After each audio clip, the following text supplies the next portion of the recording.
علی بھائی اگلا سوال ہے، ہم نے بچپن سے ایک واقعہ سن رکھا ہے کہ حضرت آدم علیہ السلام کے دو بیٹے تھے، قابیل علیہ السلام اور حابیل علیہ السلام۔ ان دونوں بیٹوں کا کسی بات پر اختلاف ہوا تو قابیل نے حابیل کا قتل کر دیا اور وہ انسانیت کی تاریخ میں پہلا قتل تھا۔ مہربانی فرما کر اس قتل کی وجوہات اور تفصیلات بیان فرما دیں، شکریہ۔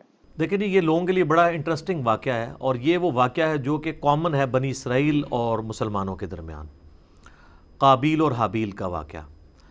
قابیل اور حابیل کا نام تو قرآن و سنت میں نہیں ملتا، ہمارے پرانے مفسرین نے استعمال کیا ہے۔ قرآن میں تو آیا کہ آدم کے دو بیٹے، اسی طریقے سے احادیث میں بھی بخاری مسلم میں ہی آیا کہ آدم کے دو بیٹے۔ البتہ اگر آپ موجودہ جو دور میں کتاب مقدس اٹھائیں، جس کے اندر تورات بھی ہے، انجیل بھی ہے، نیو ٹیسٹمنٹ بھی، اولڈ ٹیسٹمنٹ بھی، اور کئی انبیاء کے صاحب بھی ظاہر ٹیمپرڈ فارم کے اندر، تو اس میں جو پہلا چیپٹر ہے نا آپ کو اولڈ ٹیسٹمنٹ میں، جس کو یہود و نصارہ دونوں مانتے ہیں، پیدائش کا چیپٹر، تو اس میں آپ کو شروع میں یہ قابیل اور حابیل کا واقعہ مل جائے گا کہ حضرت آدم علیہ السلام کے دو بیٹے تھے، اور اس طریقے سے ایک بیٹے نے دوسرے کا قتل کر دیا۔ باقی جو اس کی ریزن بیان کی جاتی ہے وہ قتل کیوں ہوا، وہ ریزن تورات میں بھی اس طریقے سے نہیں ملتی جو پبلک کے اندر مشہور ہے۔ جو پبلک میں مشہور ہے اسرائیلی روایتوں کی وجہ سے، وہ میں آپ کو بتا دیتا ہوں۔ نہ وہ مسلمانوں کے ہاں کوئی روایت ملتی ہے، نہ تورات کے اندر ہے۔ ہو سکتا ہے اسرائیلی روایتیں ہوں، تورات میں بھی اس طریقے سے واقعہ نہیں آیا ہے، جنرل واقعہ آیا ہے جو قرآن میں آیا ہے، اسی طریقے سے جنرل واقعہ۔ تورات میں ذرا زیادہ ڈیٹیل آئی ہے۔ مشہور یہی کیا ہوا انہوں نے کہ جی وہ حضرت آدم علیہ السلام کا ایک گھر، ان کے گھر جوڑا صبح کے وقت پیدا ہوتا تھا، لڑکی اور لڑکا، اور ایک شام کے وقت۔ تو جو صبح والا لڑکا ہوتا تھا اس کا نکاح شام والی لڑکی کے ساتھ کروایا جاتا تھا، اور شام والا جو لڑکا ہے اس کا نکاح صبح والی لڑکی کے ساتھ کروایا جاتا تھا، شروع میں جب انسانی نسل کو اللہ نے چلانا تھا۔ بعد میں تو محرم رشتے آ گئے۔ تو وہ کہتے ہیں کہ جی قابیل کے ساتھ جو لڑکی پیدا ہوئی تھی وہ خوبصورت تھی، اور جو حابیل کے ساتھ پیدا ہوئی تھی وہ اتنی خوبصورت نہیں تھی۔ تو جب رشتے کی باری آئی تو قابیل نے کہا نہیں، میں تو اس کے ساتھ ہی نکاح کروں گا، اور اللہ کے حکم کو توڑنے کی کوشش، یعنی اسرائیلی روایت میں آپ کو بیان کر رہا ہوں۔ اس کے اوپر پھر ان کے درمیان ٹھن گئی، اور اس کے بعد جو کچھ ہے نا وہ قرآن میں بھی ہے، تورات کے اندر بھی ہے، کہ دونوں نے اللہ کے حضور اپنی نظر پیش کی۔ یہ آپ کو پورا واقعہ جو ہے نا سورۃ المائدہ کے اندر آیت نمبر 27 سے لے کر 32 تک مل جائے گا، وہ آپ پڑھ لیجئے گا۔ سورۃ المائدہ آیت نمبر 27 سے لے کر 32 تک۔ تو تورات میں یہ ملتا ہے کہ جو قابیل تھے وہ کھیتی باڑی کرتے تھے زمین میں، اور حابیل جو ہے وہ بھیڑ بکریاں چڑھایا کرتے تھے۔ تو دونوں نے کہا ٹھیک ہے، ہم اللہ کے حضور قربانی پیش کریں گے، جس کی قربانی قبول ہو گئی نا اس کا موقف صحیح ہوگا۔ تو جو کسان تھا ظاہر ہے اس نے اپنی کھیتی پیش کرنی تھی، اس نے وہ اللہ کے سامنے پیش کی، اور حابیل جو تھا اس نے جو بھیڑ بکریاں یا کوئی مینڈا جو پالا تھا وہ دے دیا۔ وہ کہتے ہیں جی وہی مینڈا تھا جو اللہ نے اٹھا کے رکھ لیا، اور بعد میں حضرت ابراہیم علیہ السلام کے لیے وہ جو حضرت اسحاق کے لیے نازل ہوا بقول ان کے، اور ہمارے نزدیک حضرت اسماعیل کے لیے وہی مینڈا اتارا گیا تھا۔ تو سورہ آل عمران میں بھی آتا ہے کہ اگلے زمانوں میں بنی اسرائیل میں یہی ہوتا تھا کہ اللہ تعالیٰ قربانی اس طرح قبول کرتا تھا کہ آسمان سے ایک بجلی گرتی تھی، آگ کھا جاتی تھی۔ جس کو آگ کھا جائے یہ قبولیت کی دلیل، یہ سورہ آل عمران میں ملتا ہے۔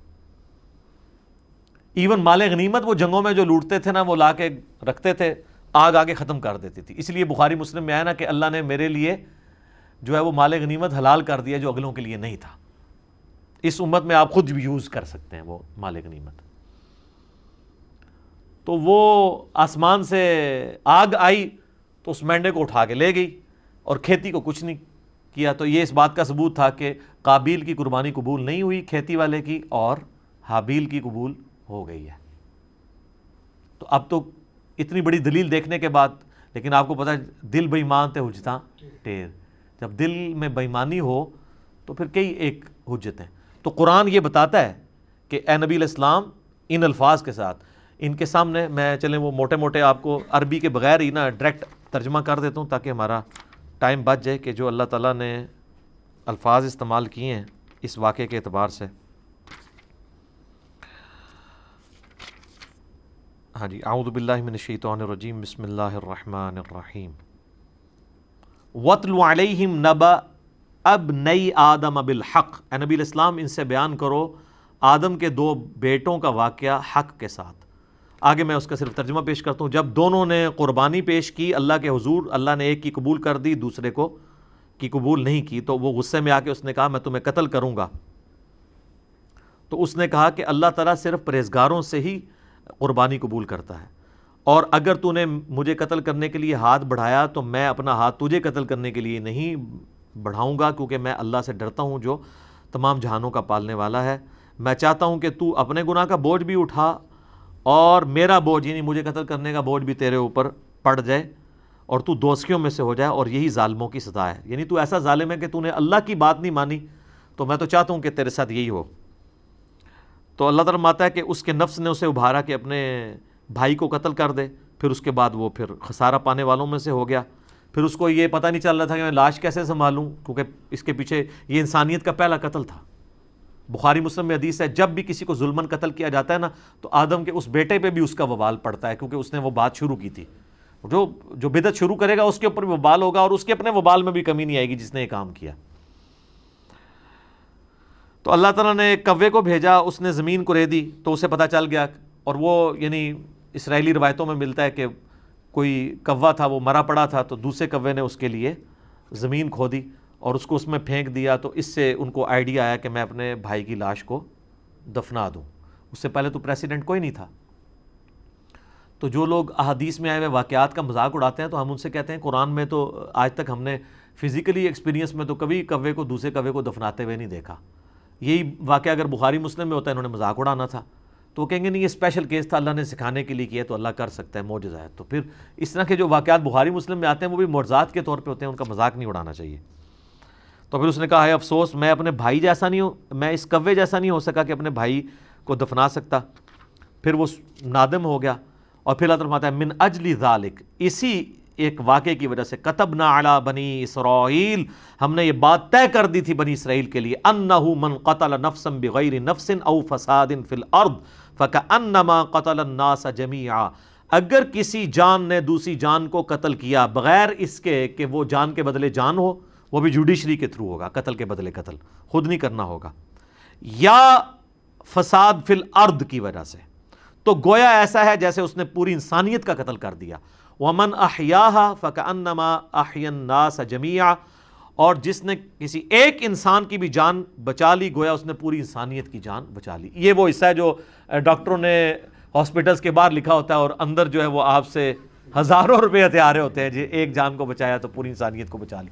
اللہ ماشاء اللہ، ڈاکٹر ہم سے ناراض ہو جاتے ہیں جب ہم مولویوں کے بارے میں بولتے ہیں، اس وقت نہیں ناراض ہوتے۔ تو جب ہم تغلیب کے قاعدے میں بات کر رہے ہوتے ہیں کہ اکثر ڈاکٹرز ایسے ہی ہیں، پرہیزگار لوگ بھی موجود ہیں، تو وہ تغلیب کے قاعدے کو لیا کریں۔ جب ہم علماء پہ بات کرتے ہیں تو وہ بھی کیٹاگوریکلی جب کرتے ہیں اس پہ آپ خوش ہوتے ہیں، تو وہ بھی ہم سارے علماء کو نہیں کہہ رہے ہوتے، اکثریت کی بات کر رہے ہوتے ہیں۔ تو یہ وہ اللہ تعالیٰ نے فرمایا کہ یہ آدم کے بچے کا جو قتل تھا، اس کے بعد ہم نے یہ طے کر دیا کہ ایک انسان کا قتل بھی پوری انسانیت کا قتل ہے، ایک انسان کو بچانا پوری انسانیت کو بچانا ہے۔ تو یہ وہ واقعہ تھا قابیل اور حابیل کا، اور اکثر لوگوں کو یہ یاد نہیں رہتا ہے یہ قاتل کون تھا، قابیل تھا یا حابیل تھا۔ بھئی قاتل قاف الف ہے تو قابیل میں بھی یہی ہے، اور حابیل ہلاک ہا سے شروع ہوتا ہے، حابیل ہلاک ہوا ہے اور قابیل قاتل ہے۔ تو یہ یاد رکھنا آپ کو آسان ہے کہ قابیل قاتل اور حابیل ہلاک ہوا اس کے ہاتھوں، آسان طریقے نا۔ یہ ایک مدنی ٹوٹکہ آپ کو بتا دیا یاد کرنا۔ باقی وہ جو ڈیٹیلز ملتی ہے نا کہ وہ چکر تھا، تورات میں بھی ایون نہیں ملتا کہ وہ کوئی لڑکی والا چکر تھا، ہو سکتا ہے بعد میں کسی نے اس کو، جس سے آپ دیکھیں ارطغرل ڈرامہ ہے، اب وہ ارطغرل تو ایک ہیرو ہے لیکن اس کے اندر اتنی لو سٹوریز انہوں نے ڈال کے نا اسے ایک رومانس پیدا کرنے کی کوشش کی ہے تاکہ نوجوان نسل دیکھے۔ تو یہ میرے خیال کسی نے قابیل حابیل میں بھی نا رومانس پیدا کرنے کی کوشش کی ہے، اس کے پیچھے ہمارے پاس دلیل کوئی نہیں ہے کہ واقعی اس وجہ سے ہوا ہے یا کوئی اور ریزن تھی، کسی اور وجہ سے تھا، یا ان کی ویسے آپس میں ٹھن گئی کہ ہم قربانی پیش کرتے ہیں، دیکھتے ہیں اللہ کے حضور کون پرہیزگار ہے۔ کیونکہ اگر یہ واقعہ اس طریقے سے ہوتا تو یہ تو بہت بڑا واقعہ تھا، قرآن میں اس طریقے سے اس کو رپورٹ ہونا چاہیے تھا، اور قرآن میں اگر نہیں ہوا تو تورات میں نہیں۔ میں نے اسپیشلی یعنی تورات اس حوالے سے کئی دفعہ دیکھی ہے، تو اچھا اس میں آپ کو لفظ قابیل نہیں ملے گا، قائن ملے گا، اور حابیل حابیل ہی ملے گا. تو بعض اوقات جیسے اب مکہ کی پروننسیشن بکہ بھی ہے, تو ایک لفظ کی 2-3 پروننسیشن بھی ہوتی ہیں, ہو سکتا ہے وہ والی پروننسیشن بھی ملتی ہو. لیکن تورات کے اندر شروع میں چیپٹر ہے پیدائش, اس کے بھی تورات کھولتے ہی 3-4 صفحے پہ آپ کو یہ واقعہ ملے گا, اس میں بھی صرف قربانی کا ذکر ہے کہ دونوں نے کہا ہم قربانی کرتے ہیں تو دیکھتے ہیں کس کی قبول ہو. کوئی لڑکی لڑکے والا چکر ہی کوئی نہیں اس کے اندر موجود. تو یہ کسی نے بنی اسرائیل میں عادت تھی نا یہ رنگ بھرنے والی, تو انہوں نے رنگ بھر دیا ہوگا اور وہ اسی طریقے سے پبلک میں یہ نہیں جاری ہے. پھر لیکن لوگ پوچھتے ہیں کہ اگر ایسا نہیں ہوا تو پھر یہ نسل انسانی شروع میں چلی کیسے ہے؟ نسل انسانی یقیناً شروع میں تو یہ جو آج ہم کہتے ہیں کہ بہن جو ہے وہ محرم ہے, تو یہ کس وجہ سے کہتے ہیں؟ اللہ نے اسے حکم کے طور پہ نازل کیا ہے. اگر یہ حکم نہ ہو تو یہ محرم والا معاملہ نہ ہوتا. تو شروع میں یقیناً کسی چیز کو چلانے کے لیے اس وقت شریعت کے احکام ڈیفرنٹ تھے, وقت کے ساتھ ساتھ شرعی احکام بدلے ہیں. نبی علیہ السلام کی مبارک شریعت میں کئی چیزیں جو حلال ہیں پہلے حرام تھی. بخاری مسلم میں آتا ہے کہ جی نبی علیہ السلام فرمایا اللہ نے میرے لیے پوری زمین سجدہ گاہ کی ہے, پہلے نہیں ہوتی تھی سجدہ گاہ. لوگ سفر پہ بھی جاتے تھے, ساری نمازیں اکٹھی کر کے رکھتے تھے, پھر گھر آ کے یا کوئی مسجد ملتی تھی وہاں جا کے پڑھتے تھے. جی کتنا مشکل کام تھا. مال غنیمت حلال کر دیا گیا نبی علیہ السلام کے لیے, اگلے لوگوں کے لیے حلال نہیں تھا. تو شریعت میں احکامات اس زمانے میں یہ چیز ہوگی کہ جو حضرت آدم علیہ السلام کی جو اولاد پیدا ہوئی ہے, اور باقی یہ کہنا کہ صبح پیدا ہوتی تھی شام تک جوان ہو جاتی تھی, اس کی کوئی دلیل نہیں ملتی. اپنے ٹائم پہ جوان ہوتی ہوگی, حضرت آدم علیہ السلام کی بھی اتنی عمر تھی, تو وہ آپ تھوڑا ان کو جوان ہونے تھے 15-20. یہ کون سا پاکستان انڈیا والا جوان ہونا ہے کہ 35 سال میں شادی ہو رہی ہے؟ 12-15 سال میں شادی ہو جاتی تھی. تو 12-15 سال کے اندر وہ اس طریقے سے شروع میں اللہ تعالیٰ نے اس سلسلے کو اس طریقے سے چلایا ہوگا. خود یعنی قرآن پاک میں اللہ تعالیٰ ماتا ہے کہ ہم نے سورہ نساء کے اندر کہ ہم نے ایک جان سے سب کو پیدا کیا, اس سے اس کا جوڑا بنایا. اور بخاری مسلم میں آتا ہے کہ اما حوا جو ہے وہ سیدنا آدم علیہ السلام کی پسلی سے پیدا ہوئی, قرآن میں بھی اشارتاً موجود ہے. اور یہ سیم چیز جو ہے تورات میں بھی آپ کو پیدائش چیپٹر میں ملے گی کہ حضرت آدم سے حوا نکلی ہیں. تو یہ بھی تو ہوا ہے نا, ان میں سے نکلی ہیں تو وہ بیوی بھی بن گئی. تو ایک اسپیشل کیس تھا. یہ اکثر لوگ پوچھتے ہیں نہیں شروع جو کام کس طرح چلیا سی, وہ پائی کیویں بھی چلیا سی, تسی دیکھو ہن کام کیں چلانا ہے, اسے چل گیا. تو ظاہر ہے شروع میں اسی طریقے سے عورتوں کو آپشن نظر نہیں آتا کہ چلا ہوگا. تو باقی وہ یہ کہ صبح ہوتی تھی شام کو تک جوان ہو جاتی تھی, پھر کراس کروایا جاتا تھا, اس کی کوئی دلیل نہیں ملتی. ہاں اسرائیلی روایتیں یہ کہتی ہیں, اور ایون ابن کثیر نے بھی, ابن جریر طبری نے بھی, ہمارے اہل سنت کے جو بڑے ائمہ ہیں انہوں نے بھی یہ نقل کیا ہے کہ, لیکن ساتھ انہوں نے بھی کہا کہ یہ ہماری اسیسمنٹ ہے, ہم اس کو وثوق سے نہیں کہہ سکتے کیونکہ نبی علیہ السلام نے اس کی ڈیٹیلز بیان نہیں کی ہے یہ کیسے ہوا ہوگا. الٹیمیٹلی یہ ایک بندے نے دوسرے کا قتل کر دیا, اس کے اگینسٹ اللہ نے یہ قانون نازل کر دیا کہ ایک انسان کا قتل پوری انسانیت کا قتل ہے, ایک مسلمان نہیں انسان, اور ایک انسان کی جان بچانا پوری انسانیت کی جان بچانا ہے. اصل میں یہ ہے میسج آدم کے 2 بچوں کے قتل میں, جو میسج ہے وہ یہ ہے کہ قتل نہ حق اللہ کو ناپسند ہے. بخاری اور مسلم دونوں میں حدیث ہے قیامت والے دن سب سے پہلے قتل کے مقدمے کا فیصلہ ہوگا. ابو داؤد ترمذی میں حدیث ہے نبی علیہ السلام نے فرمایا قیامت والے دن مقتول اپنے قاتل کو پیشانی کے بالوں سے گھسیٹتا ہوا اس حال میں کہ اس کی رگوں سے خون بہہ رہا ہوگا, اللہ کے عرش کے پاس پہنچ جائے گا اور کہے گا اللہ مجھے انصاف دلا, اس نے مجھے دنیا میں قتل کیوں کیا تھا. اور سنن نسائی میں آگے اس صحابی کے الفاظ ہیں, اے حکمرانوں قتل پہ معاونت نہ کرو کسی کی, قتل نہ حق اتنی بڑی چیز ہے. اور قتل حق بھی جوڈیشری نے کرنا ہے, یہ نہیں ہے کہ میرے باپ کا قاتل میرے سامنے آیا تو میں گولی مار دوں, نہیں, جوڈیشری میں پروف ہوگا, تو نہیں ہوگا تو آخرت میں بدلہ ملے گا. آخرت کا تو بدلہ بہت بڑا ہے, وہ تو آپ سوچ بھی نہیں سکتے. سورہ نساء میں اگر کسی مومن کو کسی نے جان بوجھ کے قتل کیا تو اس کی سزا ہمیشہ کی جہنم ہے جناب, ہمیشہ کی جہنم. ابو داؤد میں حدیث ہے کہ اللہ تعالیٰ یا تو شرک معاف نہیں کرے گا یا کسی مؤمن کا قتل نہ حق معاف نہیں کرے گا.